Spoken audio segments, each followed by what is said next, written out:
به نام پروردگار یکتا ایزیمس. در ویدیو قبلی ما طرفین وسط این رو آموزش دادیم. گفتیم در بسیار از تساوی‌های کسری یکی از صورت‌ها یا مخرج‌ها معلوم نیست، یعنی مجهوله. برای پیدا کردن مقدار مجهول از قانون طرفین وسط این کمک میگیریم. مثال ساده داشت. مثالش این بود که مربع تقسیم بر 32 برابر 5/8.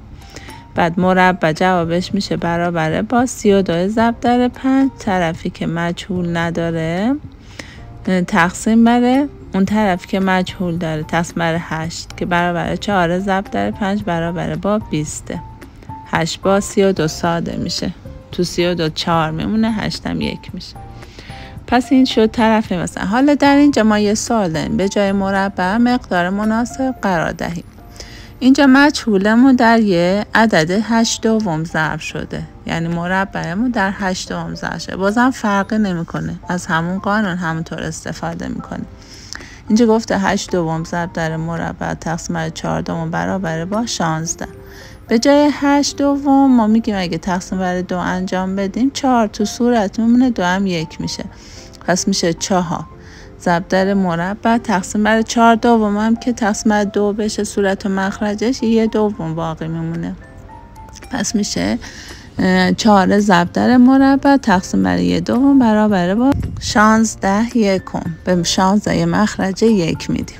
در نتیجه شکل پروانه این رو میکشیم. طرفی که مجهول داره و مربع را این طرف قرار میدیم، طرف مساوی و طرف دیگر مساوی. 16 ضرب در 1 تقسیم بر 1. در نتیجه 4 ضرب در مربع 16 که با 2 ساده میشه 8 میمونه برای 16 و 2 هم که 1 میشه. پس میشه 8 ضرب در 1 که میشه 8 تقسیم بر 1 میشه 8. پس میشه 4 ضرب در مربع برابر با 8.